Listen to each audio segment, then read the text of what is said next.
Okay, thanks for that introduction, and it's a pleasure to be here. Thanks to Dion Mahoney, who's stuck in Melbourne, who invited me to give this talk, and also the organisers.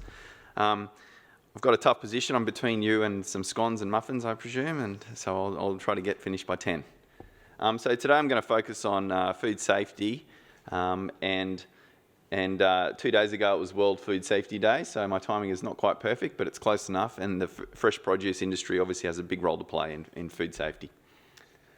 So the areas I'll cover, and I can speak fast, so I should be able to do this in 20 minutes, around sort of giving an overview of safety, some of the pathogens that we are concerned about in fresh produce, and also cover off some recent outbreaks involving fresh produce and the things that went wrong. I'll then talk a little bit about the sources of these pathogens, where they come from, the controls that we have in place all along the supply chain. And then lastly, sort of skim over a few new technologies that are going to be useful for improving the safety.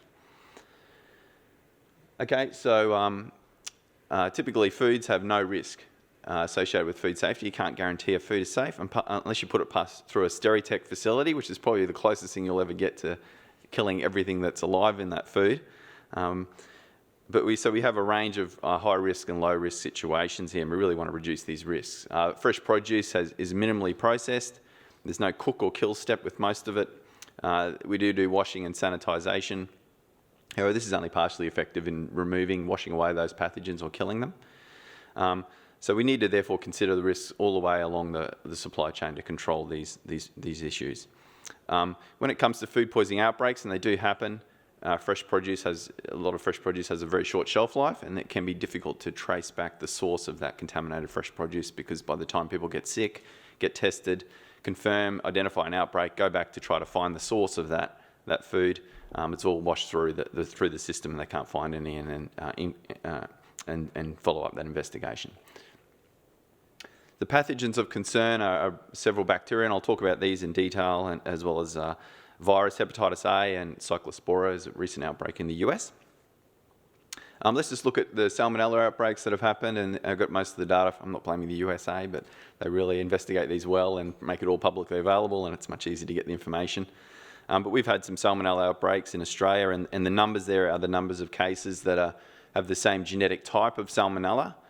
So they're all linked to each other from the common food source, which is listed. The ones from Australia are shown in blue. And we've had a rock melon outbreak, 2006. So is the US. But more recently, probably the bag salad one was one of the biggest ones we've had recently in 2016, with more than 200 cases. In the US, there was a big one last year, which I'll talk about next. This is a red onion outbreak, which was over 1,000 people in the USA and Canada. And there's one currently ongoing at the moment, which is a melon outbreak in Europe and Canada from imported melons from South Central America. The onion one, which happened in the second half of last year in the USA, is red onions here. And it was a massive outbreak, more than 1,600 confirmed cases with the same type of salmonella. And there's likely to be, this is the numbers of confirmed cases, but in actual fact, it's normally 10% at least, or at most of the cases. So there's probably tens of thousands of cases of salmonella from these contaminated onions. That just a lot of them go unnoticed, unrecognised, and not reported. So what happened in this situation? The onion farm here shown in a red triangle. This is a image from a satellite. There's a scale bar on the bottom there, 0.5 miles. So the onion field here in the red triangle was located next to several fields containing grazing sheep. When the investigators went onto the farm and sampling for salmonella to try to find the same type that was coming out of the sick people clinical samples, they were unable to do that. They were unable to trace it back to this farm, but they did find a lot of the same serotype of salmonella, serotype Newport, in the irrigation water and sediment water located near the farm, right next to the farm, and obviously with these grazing sheep floating around. So the red dots there are the salmonella Newport, and the yellow dots are other salmonella as well. So there was salmonella all through this farming environment here. Likely coming from the grazing sheep. Salmonella typically comes from animals, and these animals are depositing feces around the place. It's getting into water, so it's probably a case of contaminated water from the grazing sheep in the adjacent land. This was then irrigating the onions. The sheep were walking around also on the fields. There was also large flocks of birds, which may have also been another source. And also in the processing and handling facility as well, there was not very good cleaning, and there's probably cross-contamination of the salmonella from onion to onion. The blue squares there you see as well were other salmonella types that were actually not part of this outbreak, were actually through whole genome sequencing, and WGS I've written there, which is a way to discriminate strains of salmonella at a very finely tuned complete genome sequence analysis. These two strains were actually linked the same as what they found a few years ago in sick people that had eaten sprouts, a sprout outbreak that they hadn't actually traced back. So it's probably a case of these sheep were also shedding other types of salmonella, and this is a sprout growing area as well. So using whole genome sequencing, they're able to sort of find original sources from previous outbreaks that had probably gone uninvestigated, and they were unable to track back to the original source.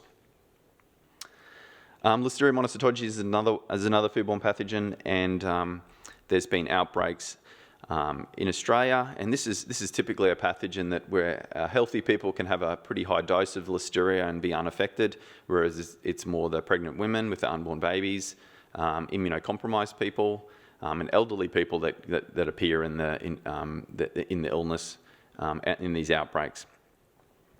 So you see the cases are generally, the outbreak numbers are smaller than for the Salmonella, and generally the cases of Listeria on a population basis is much lower than Salmonella. It's much fewer cases. But unfortunately, the mortality rate is much higher. So the percentage mortality rate is around 20 to 30% of cases, and because of those immunocompromised pregnant women and so on, they actually have a lot more lives lost compared to something like Salmonella. So we have had some outbreaks. The blue ones are Australia. We had cases in Australia. There was one which was imported frozen vegetables where we had 2 cases, 2 fatalities with that. And obviously if these vegetables were cooked, there'd be no problem. Listeria is killed by cooking, but these are obviously consumed raw in smoothies or just consumed in frozen food. And probably the one we know the best was the rockmelon outbreak in 2018. There's one happening which haven't been happening over the last 4 years, and imported enoki mushrooms in the US, and they finally just figured out and got the source for that outbreak recently. E. coli outbreaks. There's been a lot. Luckily in Australia we haven't really seen a lot of E. coli outbreaks with fresh produce.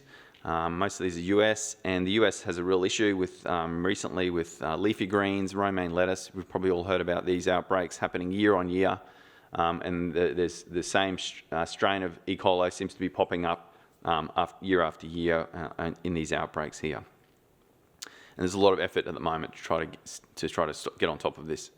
Oops, I'll just go back. The case with E. coli, these are O157H7 strains which produce a toxin, STX toxin, which goes to the kidneys and destroys your kidneys.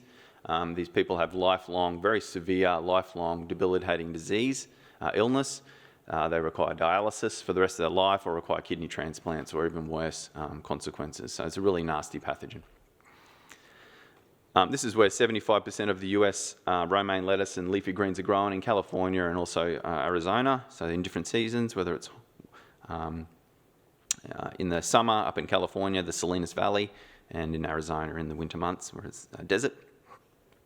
In the Salinas Valley, this is not an uncommon site where you've got cattle grazing on the hills surrounding that valley, providing an opportunity for that E. coli to be deposited in feces and that then to be washed into irrigation water onto the fields, or the E. coli be blown by dust, by wind, onto produce fields.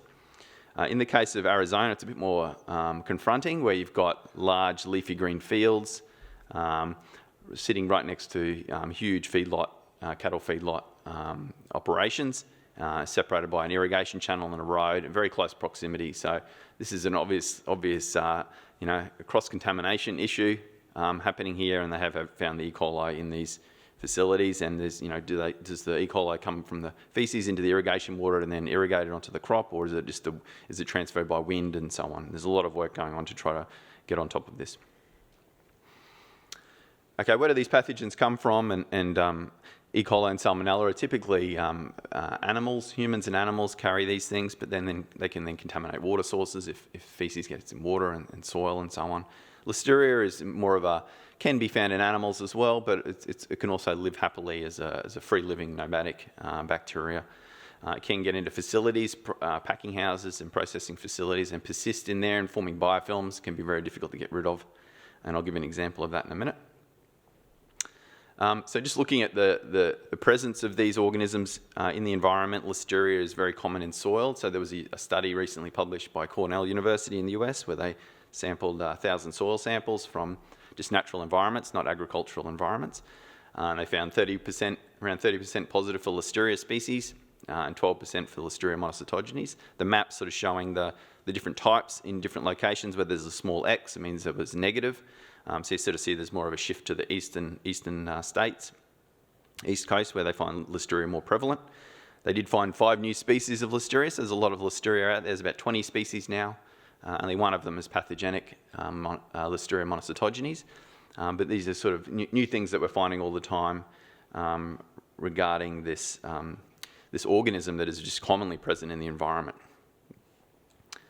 On produce, the same group did some surveys on produce, a farm in New York State, taking about 200 samples, and this is recent work as well.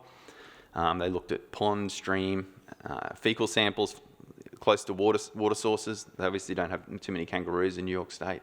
Just as an example, the animals like to go and drink water, and they typically poop around these places where they're drinking, and then the feces can then contaminate into the water supply. So they did a lot of sampling here on a produce farm, so it's potentially a high-risk situation.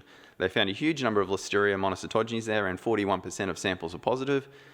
Those that didn't have Listeria monocytogenes, another 24 had Listeria species, so they had about over 60% had some sort of Listeria in these samples here. So we've got to kind of deal with this ubiquitous pathogen presence in the farm environment. Lots of different diversity of these Listeria monocytogenes. When they do DNA fingerprinting, they've got lots of different types. There's lots of different subtle variations between them. They're not all the same type. And they found that some could persist over the growing season and be there when they went back and resampled over the season. And they found there was common isolates that were found in the pond and also feces, where the animals drunk the water and contaminated itself and then deposited, or the other way around. And this really makes it difficult. There's a lot of interest in trying to sample if you find a Listeria strain on this farm here, and then someone gets sick over here, to try to say that person got sick by eating some food on that farm.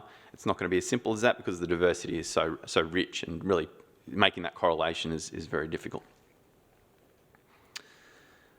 Okay, so when we look at risk in the supply chain, and I'm going to skim over these a little bit quicker than I probably would, we've got risks at every step, and because this is a minimally processed food, we've got to control these risks at every step, from the farm through processing, distribution, and retail. A breakdown in any one of these steps here can actually lead to a food safety incident.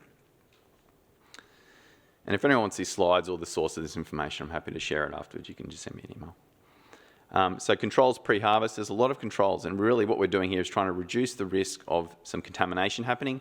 If we do get some contamination event, it's a lot easier to prevent that initial contamination than to try to clean up the problem afterwards with sanitizing and washing and so on. So really to reduce the initial contamination. It can be difficult when you've got a natural farm environment, you've got Listeria commonly present in soil and so on. So water, treating that water, testing that water for indicators, it's not always it correlates with pathogen present.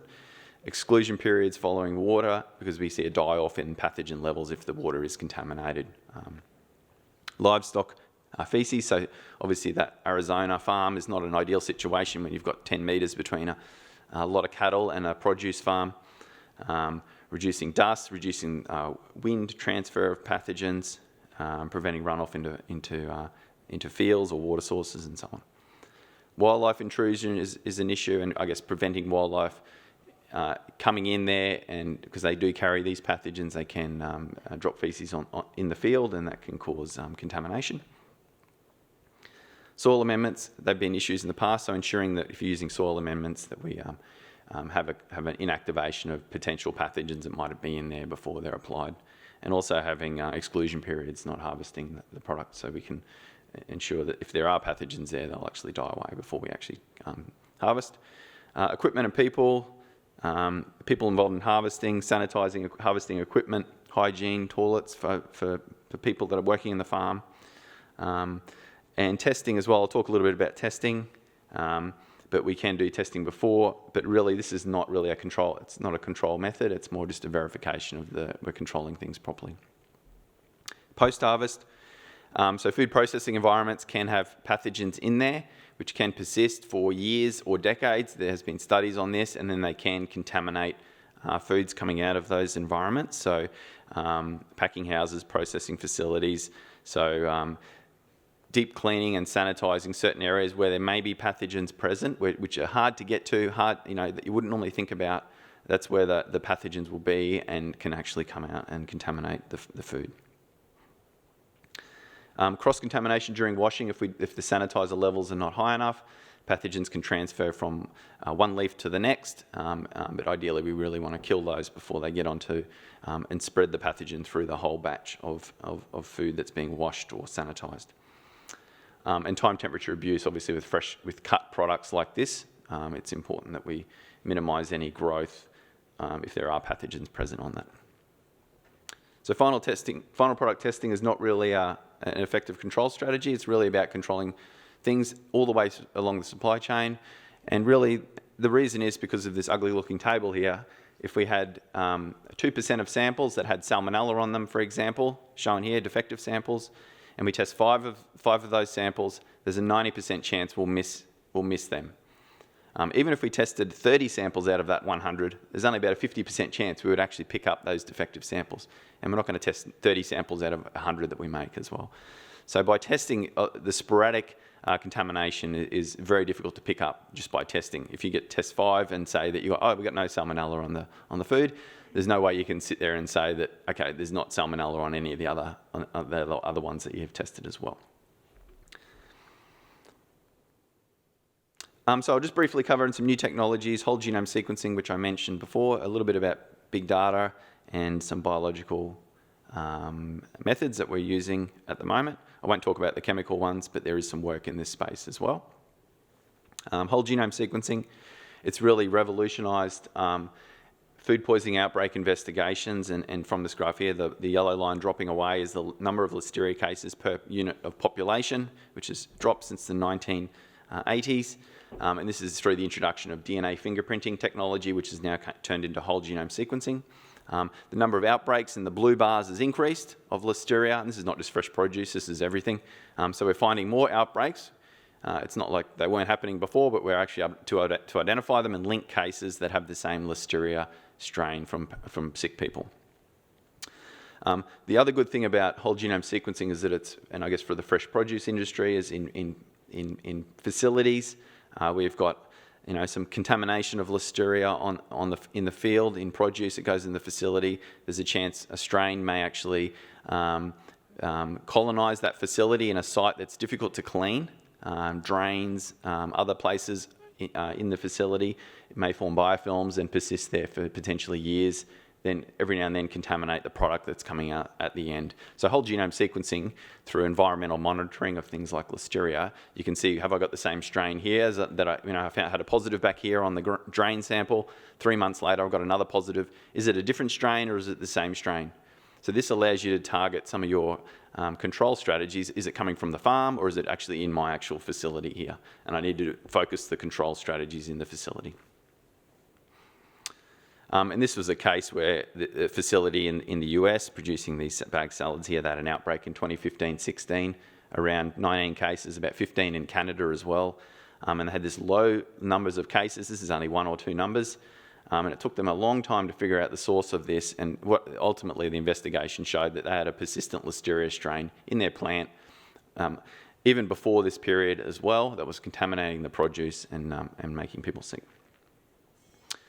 Big data is something that's coming, and the Internet of Things, blockchain, AI, these are all buzzwords at the moment, but I think in future years they will become something that we're using in risk management.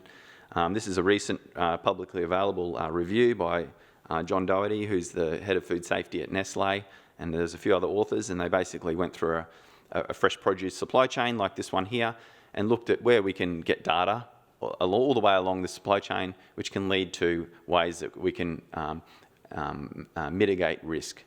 So things like drone data, looking for animal intrusion, if you have drones scanning over fields and so on, if you've got weather patterns, heavy rainfall, high winds, surrounding land use, this can all feed in to our risk management process, and whether that dictates your decisions, whether you harvest now, it's too risky, or you wait another week and harvest later, and so on. So this is all kind of out there, and I don't think it's of any use at the moment, but it will build momentum, and as this data gets accumulated, we'll start to form some of the risk management strategies.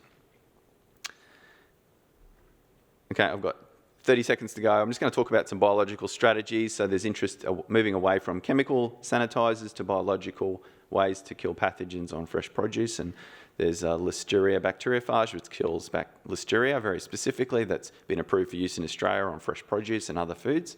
There's other ones for Salmonella, which is more in raw meat. But in the case of the cabbage here, it was able to reduce numbers around 2 log. There's issues with regards to cost and how well, you've got to apply large amounts of phage on these food products, but they are approved in Australia. We've done some work on using bacteria that we isolated from fresh produce and screen them for inhibiting pathogens so that we could reapply them back onto those fresh produce as a sort of a natural biocontrol strategy to kill those pathogens. And we had one that worked very well for Listeria. The black bars here shows the cut iceberg lettuce, and in the blue bar we treated it with the bacteria, and it produces niacin, which is an antimicrobial peptide. It was able to reduce it around 3 logs and keep it undetectable, the Listeria in the lettuce. And we had a niacin mutant which was unable to do that. So we're able to show that this peptide that's produced by this bacteria is able to kill Listeria on lettuce. Okay, just summary. So the challenges are there's no kill step with fresh produce in most cases, and there's no way to achieve zero risk with any food. There's pathogens present on the farm environments. This is a major challenge. Outbreak source tracebacks can be difficult with fresh produce that have a short shelf life and so on. So a lot of times we aren't able to trace it back and learn some lessons of what happened and try to improve situations after that point. Opportunities, there's lots of research and lessons learned from situations that haven't gone too well. There's certainly an awareness of risks resulting in better control measures through the supply chain now and trying to control those. There's new DNA sequencing technology, and there's a lot of data that we can use in the future to reduce risk. Okay, so we've had some research funding, so Hort Innovations funded some of our projects. So I'd like to thank them and all the students and staff that have worked on some of our research. And thanks for your attention. Thanks for hanging around a few minutes late. I'm happy to answer any questions afterwards. So thanks very much.